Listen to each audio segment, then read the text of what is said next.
नमस्कार, मी रोहिदास विठ्ठल धुमाळ, भाजपा पंचायत राज व ग्रामविकास या प्रकोष्ठा प्रदेश उपाध्यक्ष। आज मी या ठिकाणी अकोले टाइम्स या यूट्यूब वृत्तवाहिनीच्या न्यूज रूममध्ये उपस्थित आहे। त्याचं कारण मी गेली 20-22 दिवस पक्षाचा आदेश प्रत्येक प्रकोष्ठाने महाराष्ट्रभर फिरून कॉर्नर सभा, छोट्या बैठका घेण्याचा पक्षाचा आदेश असल्यामुळे मी पूर्ण एक साधारणपणे 13 मतदारसंघात गेल्या काही दिवसामध्ये फिरलो। बऱ्याच ठिकाणी कॉर्नर सभा घेण्याचं काम आमच्या प्रकोष्ठाच्या माध्यमातून करण्याचं मी असे आमचे प्रदेश अध्यक्ष गणेश जगताप, आमचे प्रदेश उपाध्यक्ष प्रसाद कुलकर्णी आणि आम्ही महाराष्ट्रामध्ये साधारणपणे 13 मतदारसंघामध्ये फिरून प्रचाराचं काम केलेलं आहे। आज या ठिकाणी आपणा सर्वांशी संवाद साधण्याचं कारण गेली काही दिवस आपण बघत आहोत की महाराष्ट्रात, देशात आणि तसेच मी जिथे राहतो ह्या अकोले या ठिकाणी सोशल मीडियावरती बऱ्याच काही पोस्ट अशा येतात की बेमालूमपणे लोकांना सर्व माहिती असतानाही काही व्यक्ती जाणीवपूर्वक मोदींनी 10 वर्षात काय केलं हा प्रश्न उपस्थित करण्याचं काम सातत्याने करताना दिसत आहेत। सर्वसामान्य माणसांचा हा प्रश्न किंवा सर्वसामान्य कार्यकर्ता यांचा हा प्रश्न स्वाभाविक आहे, पण ह्या राज्याचे नेते माननीय श्री शरद पवार साहेब देखील हा प्रश्न गेल्या 2-3 दिवसामध्ये मीडियामध्ये त्यांनी विचारताना मला ऐकावयास मिळाला। त्यांचं ते वक्तव्य ऐकून मला खूप खेद वाटला, खूप दुःख झालं, खूप खंत वाटली। पवार साहेब म्हणतात 10 वर्षात मोदींनी काय केलं ते सांगावं। मला या माध्यमातून संपूर्ण माझ्या मतदारसंघात, राज्यात व देशातील जनतेला सांगावंसं वाटतं, मोदींनी गेल्या 10 वर्षात एवढं प्रचंड काम केलं आहे की गेल्या 65 वर्षामध्ये ते एवढं काम झालेलं नाही।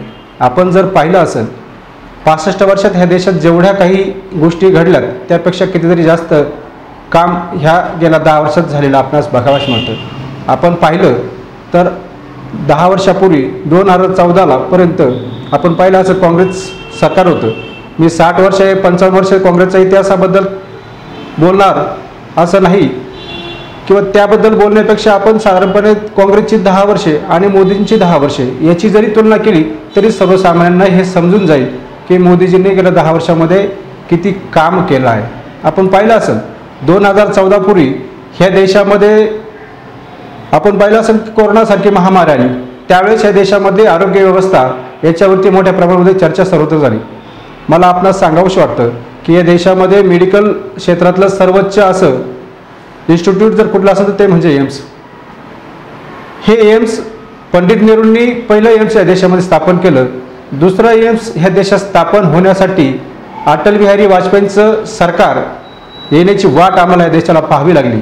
या देशात दुसरं एम्स पंडित नेहरूंनंतर इंदिरा गांधी, राजीव गांधी यांनी न स्थापन करता अटल बिहारी वाजपेयींनी स्थापन केलं। अटल बिहारी वाजपेयींनी 96ला एम्स स्थापन केलं दुसरं।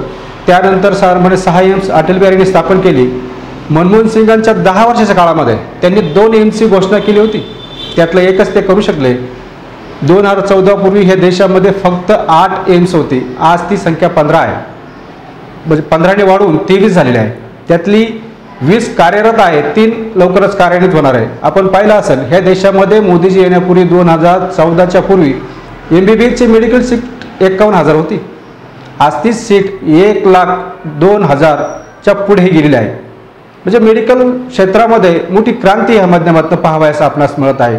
एवढ्या वर्ष मोदीजी थांबले नाही। आपण सर्वांनी पाहिलं असेल 2014 पूर्वी हे देशामध्ये आरोग्याच्या बाबतीत खूप मोठ्या समस्या होत्या, स्वच्छतेच्या बाबतीत खूप मोठे प्रश्न या देशात आपण पाहायला मिळाले।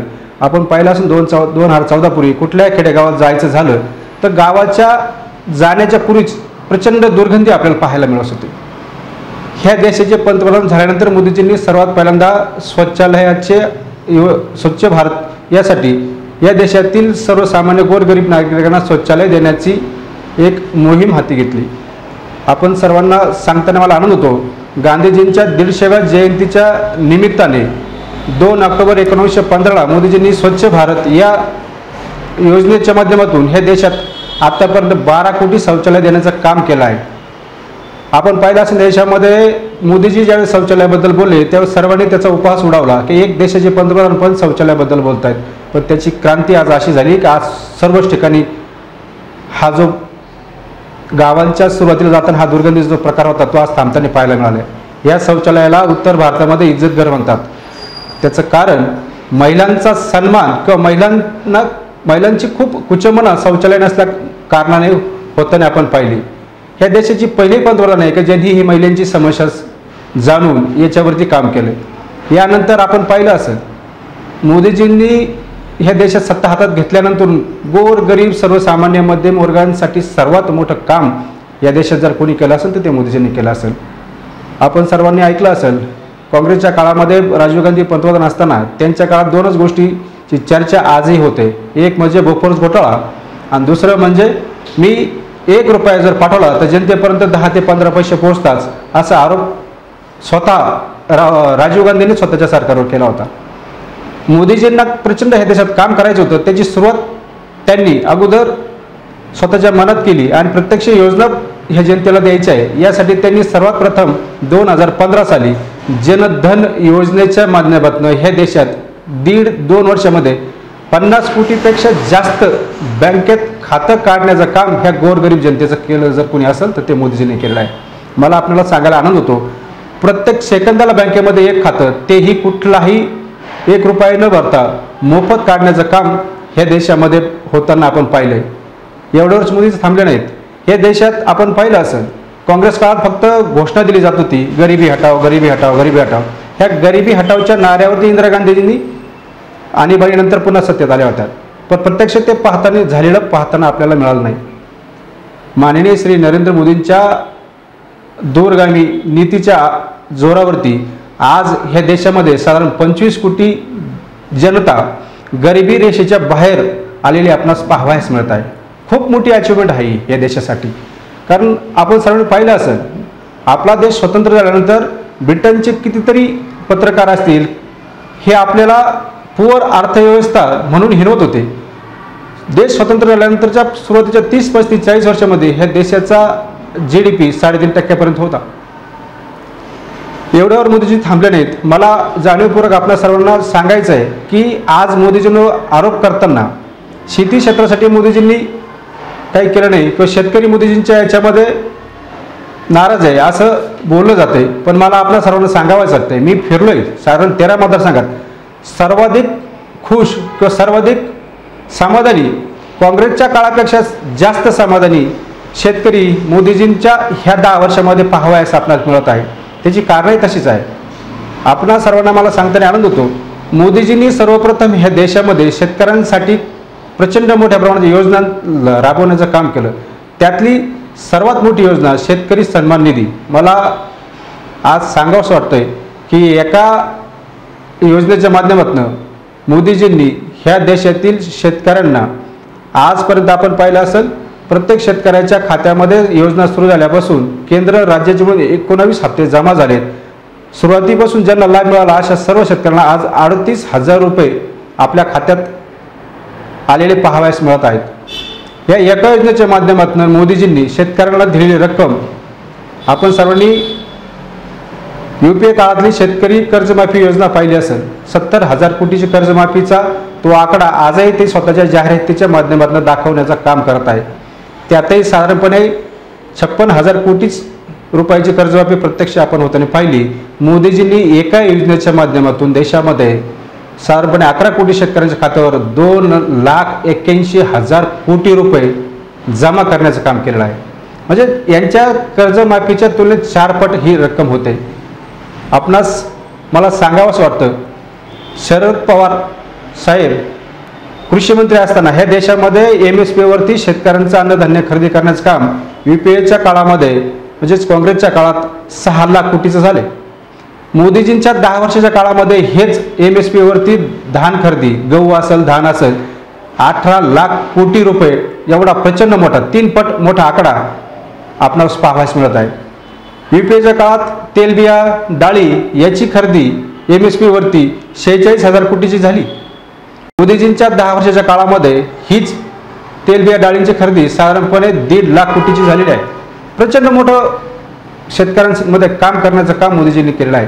आपणा सर्वांना मला सांगायचं आहे, बरेच जण आरोप करतात की सरकार एक बाजूने GSTच्या माध्यमातून शेतकऱ्यांकडून पैसा घेतं आणि तोच पैसा परत शेतकऱ्यांना देतं. असे चुकीचे आरोप विरोधक करताना आपण पाहावयास मिळतात. मला आपल्याला ह्या माध्यमातून सांगायचं आहे की मोदी सरकार आज खतं, औषधं, बी बियाणं, शेत अवजार असतील, शेतीवरची इतर सबसिडी या माध्यमातून 5 लाख कोटी रुपये शेतकऱ्यांना देण्याचं काम हे सरकार करत आहे. काय परिस्थिती होती आपण सर्वांना पाहत असतात. ह्या देशामध्ये किंवा ह्या जगामध्ये युक्रेन रशिया युद्धाच्या वेळेस आपण सर्वांनी पाहिलं असेल, आंतरराष्ट्रीय बाजारपेठेत रासायनिक खतांच्या किमती प्रचंड वाढल्या होत्या. सरकारनं ह्या देशातील शेतकऱ्याला युरिया हे खत कमी किमतीत मिळावं म्हणून प्रचंड मोठ्या प्रमाणात सबसिडी त्याच्यावर वाढवण्याचं काम मोदी सरकारने केले. आज जी युरियाची गोण आपल्याकडे 275-300 रुपये मिळते, हीच युरियाची गोण शेजारील पाकिस्तानमध्ये 800 रुपयाला मिळते. त्याचबरोबर शेजारील आपला बांगलादेश आहे तिथे 750 रुपयाला मिळते. मला आपणास सांगावंच वाटतं, तुम्ही म्हणाल हे काय गरीब राष्ट्र आहेत, परंतु चीनसारखं श्रीमंत राष्ट्र इथे देखील ही गोण 2200 रुपयाला मिळते. त्याहीपेक्षा हे देशात बलाढ्य राष्ट्र म्हणून ओळख असलेला प्रगत राष्ट्र असं अमेरिका, तिथे 3000 रुपयाला युरियाची गोण मिळते. या तुलनेत भारतामध्ये प्रचंड कमी किमतीत शेतकऱ्यांना ही खतं, औषधं, बी बियाणं देण्याचं काम मोदी सरकारच्या माध्यमातून सुरू आहे. मला आपल्याला सांगताना आनंद होतो की गेल्या 10 वर्षामध्ये गव्हाचा MSP असेल, धानाचा MSP असेल, याच्यामध्ये साधारणपणे 800 रुपयाची वाढ ह्या 10 वर्षात होताना आपण पाहावयास मिळत आहे. 1400 रुपये MSP गव्हाची होती, ती आज साधारणपणे 2200 रुपये आहे. 1310 रुपये धानाची MSP होती, ती आज 2180-85 रुपयेपर्यंत आहे. आज आपण पाहिलं असेल, हरभरा असेल, तूर असेल, मोहरी असेल, हवरी असेल, बऱ्याचशा तेलबिया असतील, याचे बाजार चांगले मिळताना आज आपल्याला शेतकऱ्याला बघायला मिळत आहेत. ज्याचे बाजार वाढलेले आहेत ते मोदींमुळे वाढले असं म्हणत नाहीत, पण एखाद्या पिकाचे बाजार कमी झाले तर ते मोदींमुळे झाले असा आरोप हे विरोधक नेहमी करताना आपल्याला पाहायला मिळतात. शेती क्षेत्रात सर्वाधिक काम मोदी सरकारच्या काळात सुरू आहे. मोदीजींचा एक संकल्प होता शेतकऱ्यांचं उत्पन्न दुप्पट करण्याचा, पण कोरोनासारख्या महामारीच्या याच्यामध्ये ते त्यांचा संकल्प काहीसा अपूर्ण राहिला आहे. पण येणाऱ्या काळामध्ये मला आपल्याला सांगताना गर्व होतो, आनंद होतोय की येणारा काळ हा निश्चितपणे शेतकऱ्यांसाठी प्रचंड काम करण्याचा मानस मोदीजींचा आहे. आपण सर्वांनी पाहिलं असेल, मोदीजी 4 गोष्टींवरती बोलतात. या देशात 4च जाती आहे असं मोदीजी म्हणतात. त्यातली पहिली म्हणजे महिला, दुसरं म्हणजे गरीब, तिसरं म्हणजे शेतकरी आणि चौथी म्हणजे युवा शक्ती. ह्या 4च घटकांवरती सर्वात मोठं काम मोदीजी करताना आपल्याला पाहावयास मिळत आहे. आपण पाहिलं असेल, या देशामध्ये आज 80 कोटी लोकांना मोफत राशन देण्याचं काम कोरोना काळापासून सुरू आहे. बरेच जणांचा असा आरोप आहे की देशामध्ये 25 कोटी जनता जर गरिबी रेषेच्या बाहेर आली तर ही 80 कोटी मोफत राशन देण्याचं कारण काय. मला या माध्यमातून आपल्याला सांगावं की एखादा व्यक्ती आजारी पडला, तो दवाखान्यामध्ये 8-10 दिवस जर ॲडमिट असेल आणि त्याची ट्रीटमेंट पूर्ण झाल्यानंतर त्या व्यक्तीला डिस्चार्ज मिळताना डॉक्टर त्याला सांगत असतात की तुम्ही घरी गेल्यानंतर ही काळजी घ्या, हे पदार्थ खा, हे खाऊ नका, म्हणजे काही प्रिकॉशन म्हणून काही सांगितले जातात. त्याचं कारण का, तर ती व्यक्ती पुन्हा आजारी पडू नये हा त्या पाठीमागचा उद्देश असतो. म्हणून ह्या 80 कोटी जनतेला मोफत अन्नधान्य यासाठी दिलं जातं की ही 25 कोटी लोक गरिबीतून बाहेर आले, ही पुन्हा गरिबीच्या त्या रेषेच्या खाली पुन्हा जाऊ नये म्हणून एक काळजी म्हणून मोदीजी काही काळ हे मोफत राशन देण्याचं काम करत आहे. पण यातही विरोधकांना टीका करायला सुचते. हे खरंच गरिबांसाठी काम करतात का श्रीमंतांसाठी हा प्रश्न या माध्यमातून मला पडतो.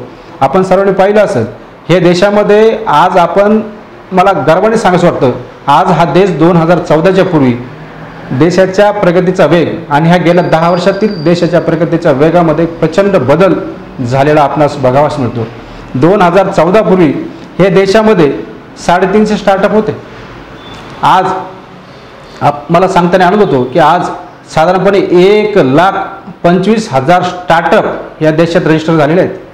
त्यातील 111 स्टार्टअप हे युनिकॉर्न बनलेले आहेत. आपण म्हणाल युनिकॉर्न म्हणजे काय, तर युनिकॉर्न म्हणजे ज्या कंपनीचं भाग भांडवल 8,000 कोटीपेक्षा जास्त आहे अशा 111 कंपन्या या देशात गेल्या 10 वर्षात बनलेल्या आहेत। विचार करा, ह्या 1,25,000 स्टार्टअपमधनं किती रोजगार उपलब्ध झाले असतील।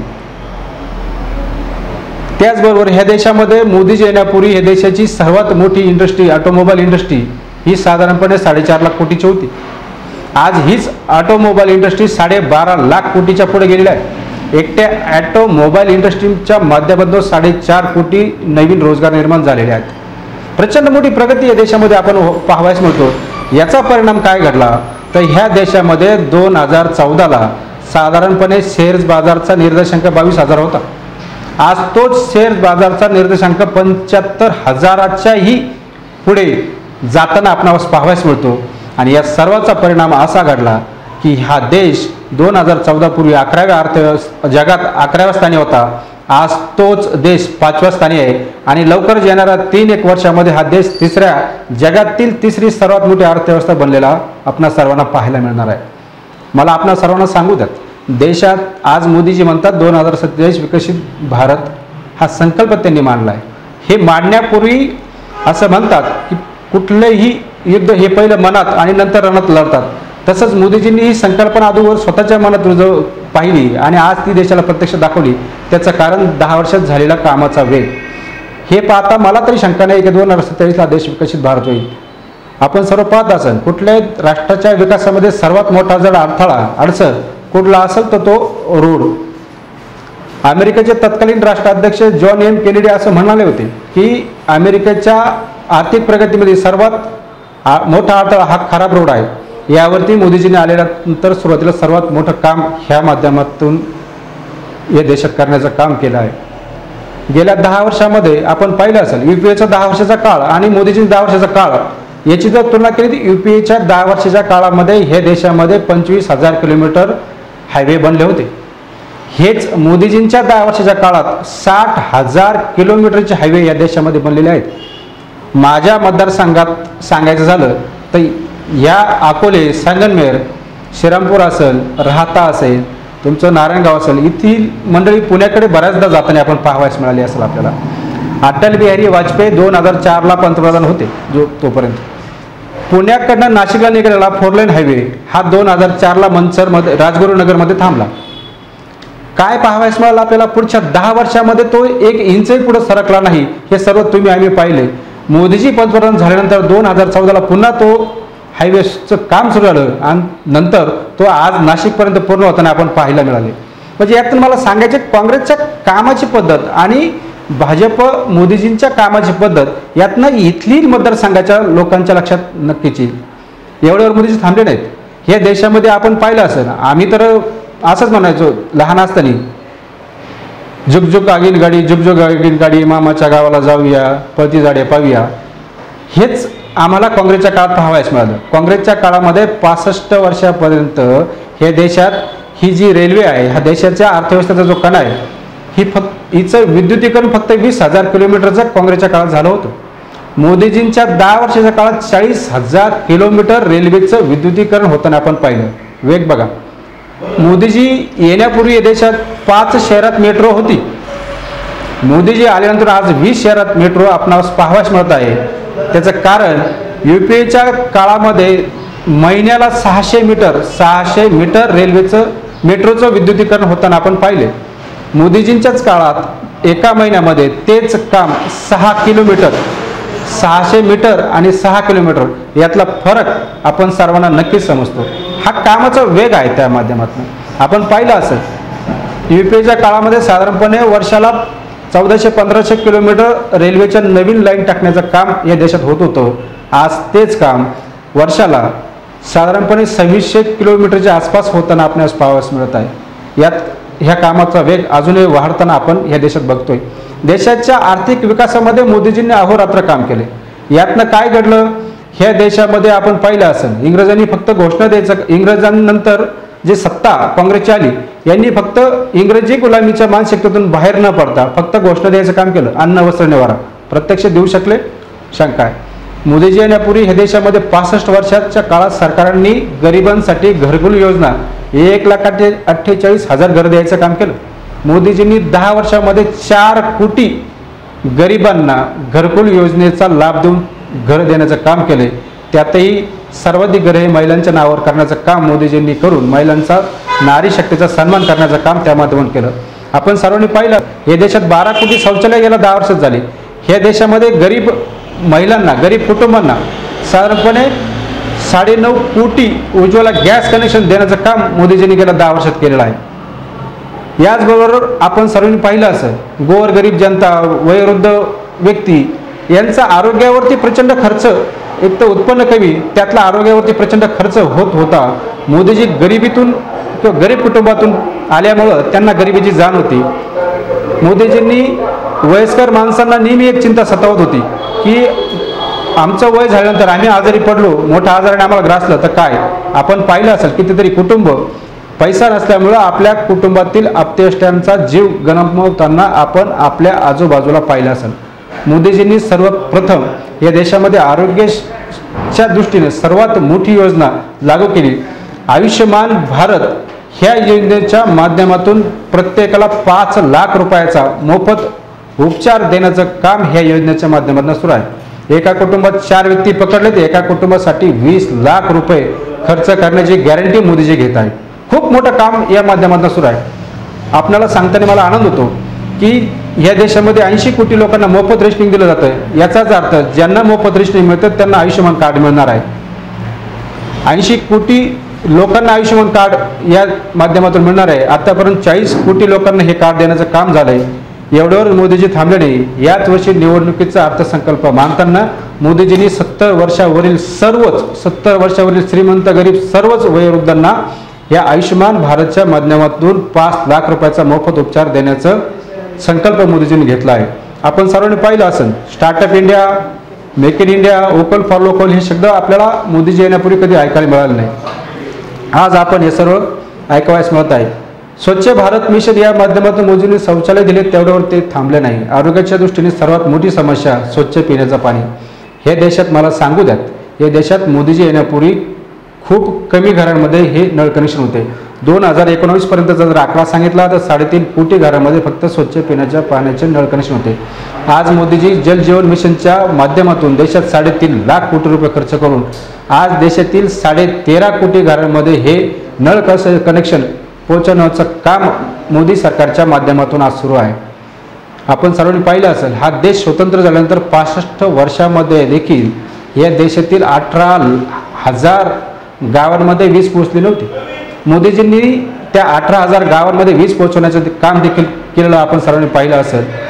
त्याचबरोबर मला आपणास सांगताना आनंद होतो शिक्षण हा खूप महत्त्वाचा भाग राष्ट्राच्या प्रगतीमध्ये असतो. आपण सर्वांनी पाहिलं असेल माझ्यासारख्याला देखील एक खंत आहे आज की ह्या देशामध्ये उच्च शिक्षण हे इंग्रजी माध्यमातून असल्यामुळं माझ्यासारखे कितीतरी टॅलेंट या देशात इच्छा असूनही फार काही मोठ्या प्रमाणात नोकरी करण्याची संधी आम्हाला उपलब्ध झाली नाही.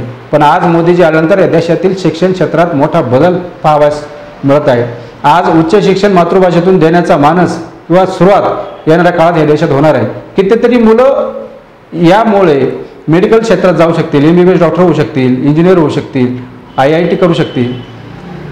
मला आपणास सांगावा असताना आनंद होतो की मोदीजी येण्यापूर्वीच्या 10 वर्षामध्ये UPAचं काँग्रेसच्या 10 वर्षाच्या काळामध्ये शिक्षण क्षेत्रात केंद्र आणि राज्य ह्या दोघांच्या माध्यमातून 4,31,000 कोटी रुपये खर्च ह्या देशात झाला होता. हाच मोदीजींच्या 10 वर्षाच्या काळामध्ये 9,19,000 कोटी रुपये केंद्र आणि राज्य यांच्या माध्यमातून देशात खर्च करताना आपण सरकारला पाहिले.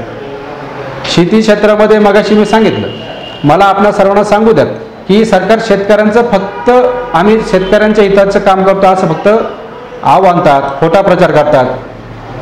UPAच्या 2009-2014 ह्या 5 वर्षाच्या कार्यकाळात शेतीचं एकूण बजेट सांगतो मी 5 वर्षाचं साधारणपणे 54,000 कोटीच्या आसपास होतं. मोदीजींचं सरकार जाताना शेवटचं बजेट UPA सरकारचं शेवटचं बजेट 27,000 कोटीचं होतं. मोदीजींचं सरकारमधलं शेवटचं बजेट 1,25,000 कोटीचं 5 पट जास्त शेतीचं बजेट मोदीजींनी देण्याचं काम केलं. आपण सर्वांनी पाहिलं असेल मोदीजी एवढ्यावर थांबले नाहीत.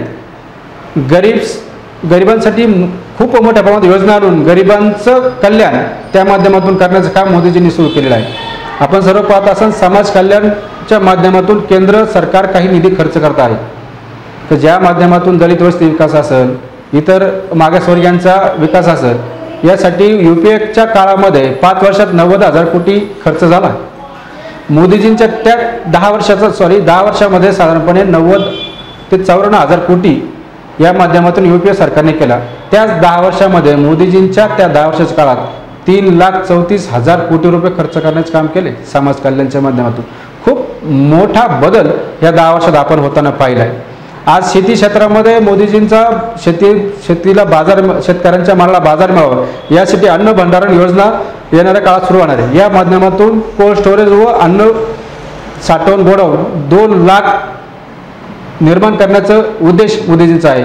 शेती क्षेत्रामध्ये 7,000 स्टार्टअपला मान्यता देण्याचं काम मोदीजींच्या ह्या काळात घडलेलं आपणास पाहावयास मिळत आहे.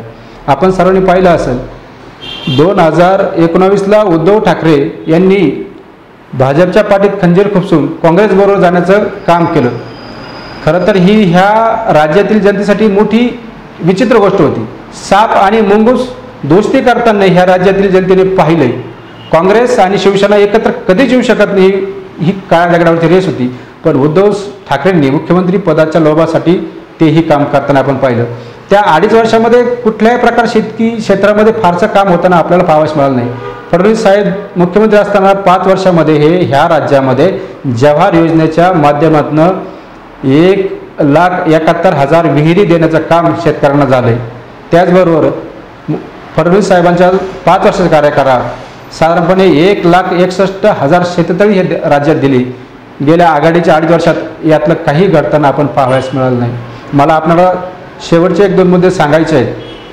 हे देशामध्ये साधारणपणे आपण पाहिलं असेल की आज आपला देश जागतिक मानांकनावरती विकसित होताना आपण पाहत आहे. एअरपोर्ट असतील, 2014 पूर्वी एकूण या देशामध्ये 74 विमानतळ होती, आज ते 149 झाले. पण त्या विमानतळाचा दर्जा, एअरपोर्टचा दर्जा हा जागतिक मानांकनाच्या हिशोबाने आज विकसित होताना आपण पाहत आहे. त्याचबरोबर अमृतकाल ह्या एका योजनेच्या माध्यमातून ह्या देशातील 500 रेल्वे स्थानकं जागतिक दर्जाचे बनवण्याचं काम आज मोदीजींनी सुरू केलं आहे. आपण सर्वांना मला सांगू द्या की पंडित नेहरूंच्या शताब्दी वर्षाच्या निमित्ताने काँग्रेस काळात शताब्दी एक्सप्रेस सुरू झाली होती. 25 वर्षात 25 शताब्दी एक्सप्रेस फक्त यांना सुरू करता आल्या. मोदीजींनी वंदे भारतची घोषणा केली. 1.5-2 वर्षातच ह्या देशामध्ये 50 वंदे भारत ट्रेन आज सुरू होताना आपल्याला पाहावयास मिळत आहे. कामाचा वेग प्रचंड आहे. आपण सर्वांना हे काम पाहताना मोठा आनंद होईल. आपण सर्वांनी पाहिलं असेल 2014च्या पूर्वी ह्या देशामध्ये बँका डबघाईला आलेल्या होत्या. बँकिंग अर्थव्यवस्था खूप खिळखिळी झालेली आपण सर्वांनी पाहिली आहे. परंतु आज काय परिस्थिती आहे, देशातील त्या सर्व बँका आज प्रचंड नफ्यामध्ये आलेला आपण पाहत आहेत. आज SBI स्टेट बँक ऑफ इंडियाचा नफा 70,000 कोटीच्या पुढे आहे. HDFC या बँकेचा नफा 50,000 कोटीच्या आसपास गेलेला आपण पाहिला आहे. तोट्यात गेलेली LIC आज प्रचंड नफ्यात आलेली आपण या 10 वर्षात पाहिलेले आहे. बरेच जण म्हणतात की मोदीजींनी मुंबई एअरपोर्ट अदानीला विकला. पण मला सांगू द्या, ही लोक खोटं सांगतात. अदानींनी हाच मुंबई एअरपोर्ट भारत सरकारकडून खरेदी घेतलेला नाही आहे. तर हा एअरपोर्ट अदानींनी एका युरोपियन कंपनीकडनं घेतला आहे. याचा आम्हाला अभिमान वाटायला पाहिजे. हा एअरपोर्ट ह्या युरोपियन कंपनीला काँग्रेसच्या काळात दिला गेलेला होता. खोटा अपप्रचार करण्याचं काम विरोधक या ठिकाणी करताना आपणास पाहावयास मिळत आहे. आपण पाहिलं असेल हे देशामधला रिझर्व्ह भांडार हा काँग्रेसच्या काळात $307 मिलियन होता. आज तो $700 मिलियन पर्यंत पोहोचलेला आहे. हे देशात कृषीची निर्यातीमध्ये दुप्पट वाढ झालेली आपण पाहिलेली आहे. हे देशामध्ये साधारणपणे आपण सर्वांनी पाहिलं असेल की निर्यात जी आहे कृषीची ही $466 अब्ज होती. आज ती $776 अब्ज पर्यंत पोहोचलेली आहे. खूप मोठे बदल या माध्यमातून आपण सर्वांनी पाहिलेले आहेत. आज ह्या देशामध्ये झालेले ही सर्व बदल खूप प्रचंड आहेत. मला आपल्याला सांगताना आनंद होतो की हे देशामध्ये मोदीजी येण्यापूर्वी 16 IIT होते. आज ती संख्या 23 आहे. मोदीजी येण्यापूर्वी IIT 9 होते. आज ती संख्या 25 आहे. मोदीजी येण्यापूर्वी IIM 13 होते. आज 23 आहे. मोदीजी येण्यापूर्वी विद्यापीठांची संख्या आपण सर्वांनी पाहिलं तर 641 विद्यापीठ होते या देशात. आज 1341 विद्यापीठ हे देशामध्ये आहेत. त्याचबरोबर मला सांगता येणार होतं मोदीजी येण्यापूर्वी साधारणपणे UPAच्या काळामध्ये 4000 पेटंट हे देशात मंजूर करण्याचं काम झाले आहे. पण मोदीजींच्या काळात हाच आकडा साधारणपणे 41,000च्या आसपास पोहोचला आहे. हे प्रचंड देशाचा नेता प्रामाणिक असेल, कष्ट करणारा असेल तर सर्व काही शक्य आहे. आपण ऐकत आहात मोदी हे तर मुमकिन आहे. पण मला सांगा, एखाद्या कुटुंबाचा कुटुंब प्रमुख हा प्रचंड कष्ट करणारा, प्रचंड प्रामाणिक असेल, त्या कुटुंबाची प्रगती थांबत नाही, ते कुटुंब प्रगती करतंच. तसाच माझा देशाचा आहे. आज मोदीजी अहोरात्र काम करत आहेत, 24 तास काम करत आहेत. त्या माध्यमातून ह्या देशाची प्रचंड प्रगती होताना आपण आज पाहत आहे. या देशामध्ये मोदीजी 4 मानकांवर काम करत आहेत. मोदीजी ह्या देशात 4 जाती असं मानतात: महिला, गरीब, शेतकरी आणि युवा. मला आपणा सर्वांना सांगताना आनंद होतो, मोदीजी सबका साथ सबका विकास हा नारा देत आहेत.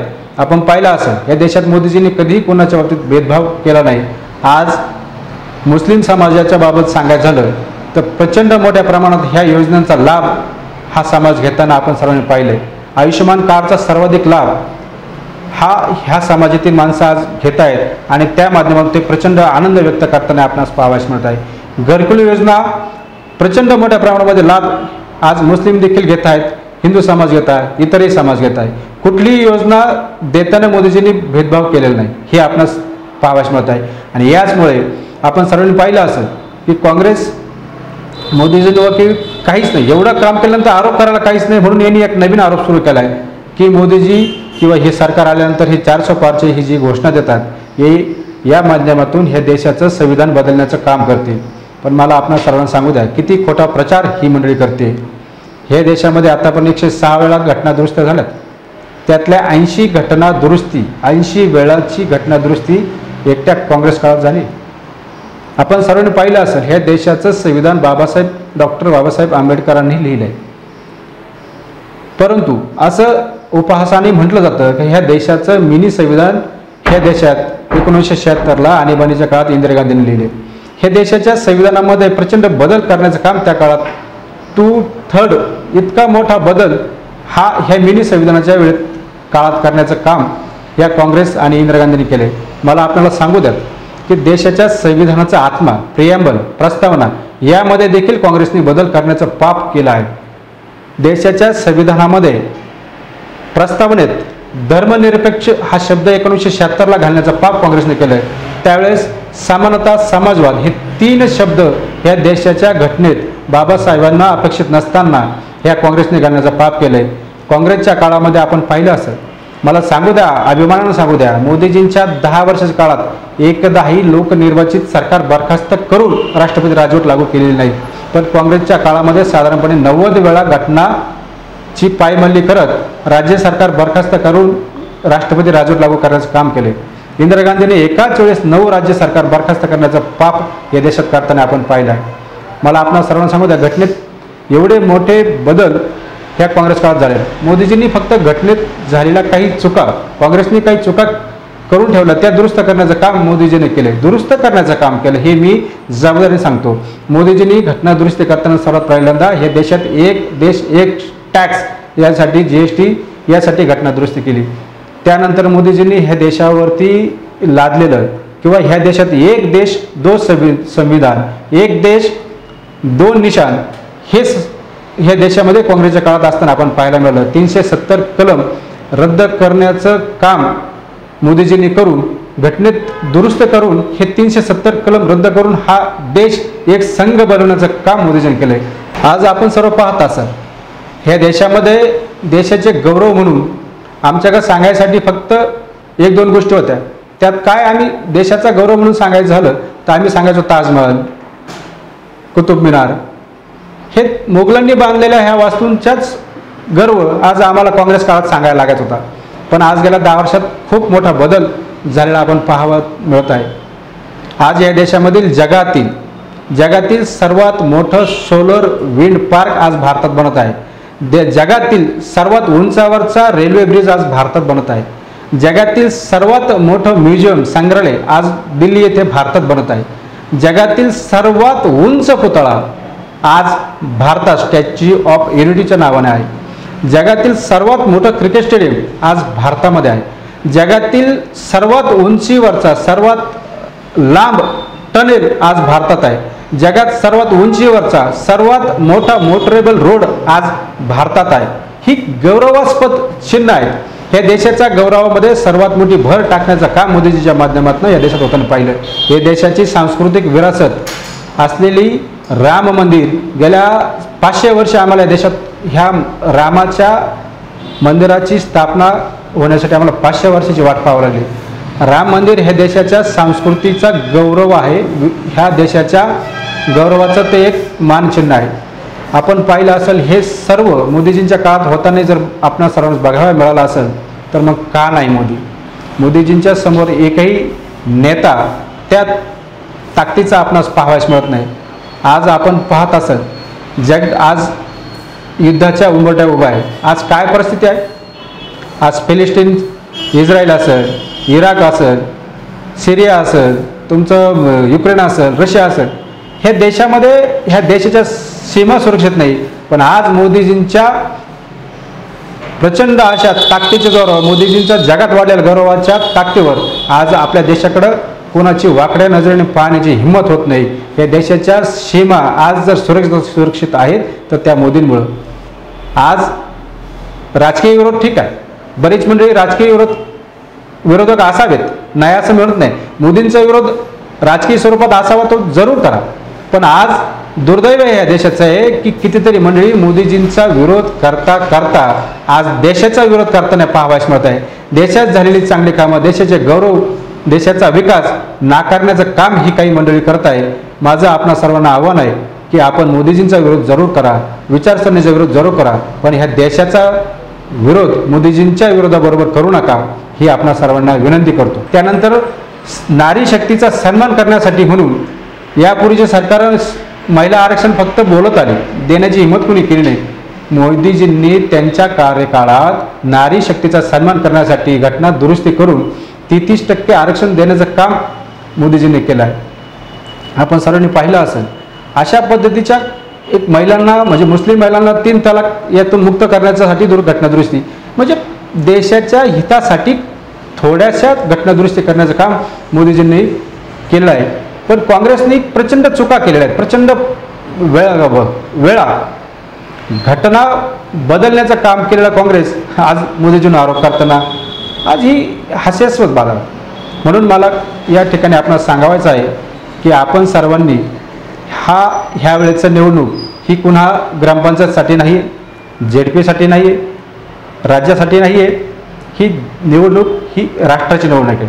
मला ह्या माध्यमातून अकोला टाइम्स ह्या YouTube न्यूज वाहिनीच्या माध्यमातून आपणा सर्वांना सांगायचं आहे की ही निवडणूक देशाची आहे।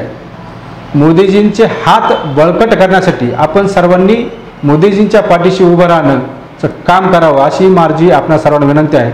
आपण सर्वजणांनी जास्तीत जास्त मतदान कुणाला करायचं हा आपला अधिकार आहे, पण मला या निमित्ताने सांगायचं आहे की आज आपण सर्वांनी बघतो, माझे 1-2-3 मित्र आहे मुस्लिम, त्या समाजाने असा निर्णय घेतलेला आहे की ह्या वेळेस 100% मतदान घडवून आणण्यासाठी ह्या समाजातील युवक मोठ्या प्रमाणावरती काम करणार आहेत। जास्तीत जास्त मतदान घडवून आणण्यासाठी जशी ही युवकांनी संकल्प केला आहे तसाच आमच्याही युवकांनी असा संकल्प करावा।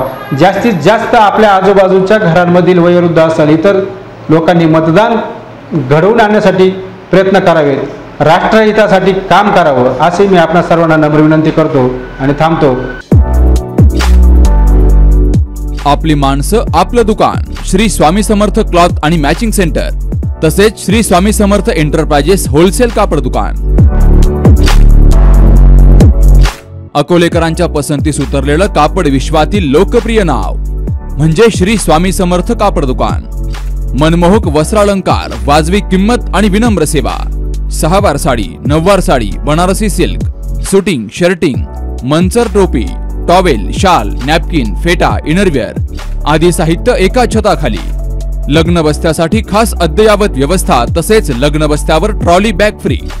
लहान मुलांच्या असंख्य व्हरायटीजचे मनमोहक कपडे, महिलांसाठी होलसेल स्वतंत्र साडी विभाग तसेच स्वतंत्र लेडीज आणि जेंट्स विभाग। एक वेळ अवश्य भेट द्या, खरेदी करा मनमोहक वस्त्र आणि खुलवा आपलं सौंदर्य। आमचा पत्ता शाखा नंबर 1 श्री स्वामी समर्थ क्लॉथ व मॅचिंग सेंटर, अगस्ती कॉम्प्लेक्स, पहिला मजला, बाजार तळाजवळ, अकोले, तालुका अकोले। आणि शाखा number 2 Shri Swami Samarth enterprises wholesale कापड दुकान, भिंगारे गोडाऊन शेजारी, दत्त मंदिर रोड, कचेरी परिसर, अकोले। प्रोप्रायटर बेनके बंधू। संपर्क 75 88 51 31 33 आणि 024 24 22 33 24।